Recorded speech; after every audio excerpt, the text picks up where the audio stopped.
On last week's show, I outlined some of the revelations from the Twitter files that have been released by Elon Musk.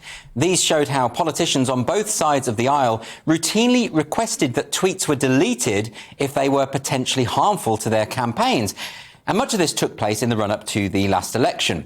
Screenshots of internal conversations among Twitter executives also proved that such collusion had the most impact on right-leaning Twitter accounts because, as we've all known for years, Twitter's staff have always been overwhelmingly supportive of the Democrats. This, of course, is all in line with all of the Silicon Valley tech giants. And, of course, this shouldn't really be a matter of political tribalism anyway. Whether one votes left or right or neither, American citizens are justifiably concerned when politicians and big tech are working together to limit what information they are allowed to see in the digital public square, particularly when there's an election coming up. One of the biggest revelations of the initial tranche of released documents was that Twitter executives were aware that the banning of President Donald Trump from the platform could not be justified by the existing Twitter rules. Now, I'm no fan of Donald Trump, but what he had to say on Twitter was clearly in the public interest because he was, well, you know, the president. And it has really surprised me how so many people who oppose Trump politically were content to see his account suspended. Some were really delighted about it. But in a democracy, we're meant to persuade people of the soundness of our views, not prevent them from hearing alternatives. And most importantly, we should be listening to what our detractors have to say and be open to changing our minds. Anything else is to abandon critical thinking altogether, which is a kind of intellectual death. And this week, more of the Twitter files have been released. And yet again, many outlets in the mainstream media are just ignoring the contents. This isn't news, apparently, except that it is.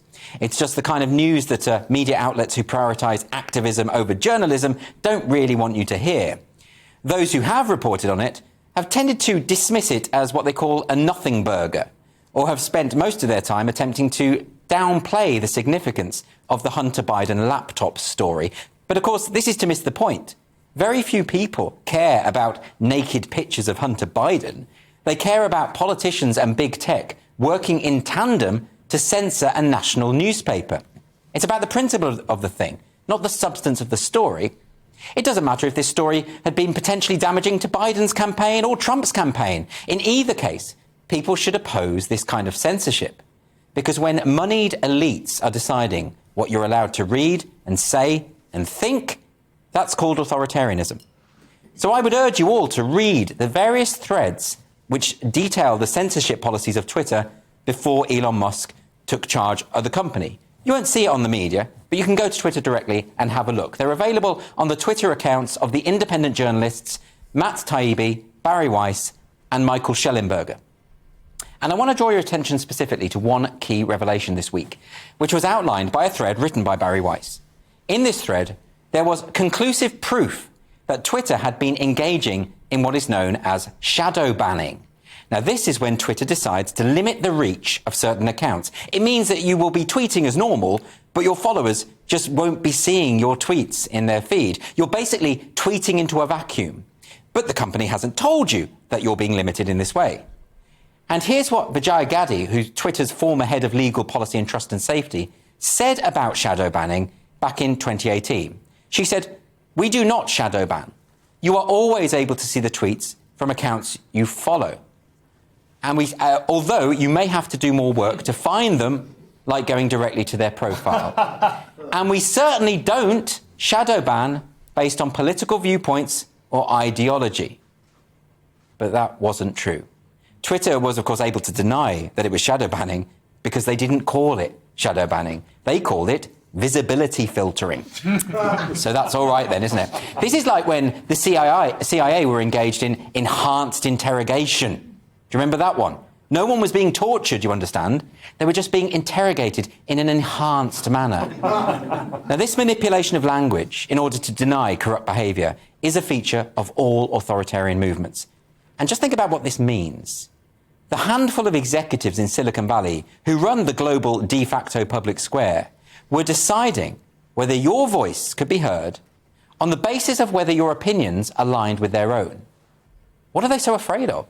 Why is discussion and debate so terrifying for these people? Do they have that little confidence in the strength of their own arguments? And this shadow banning, or whatever Twitter wants to call it, wasn't the end of it. Twitter put some users on a search blacklist. So one example was the conservative chat show host Dan Bongino.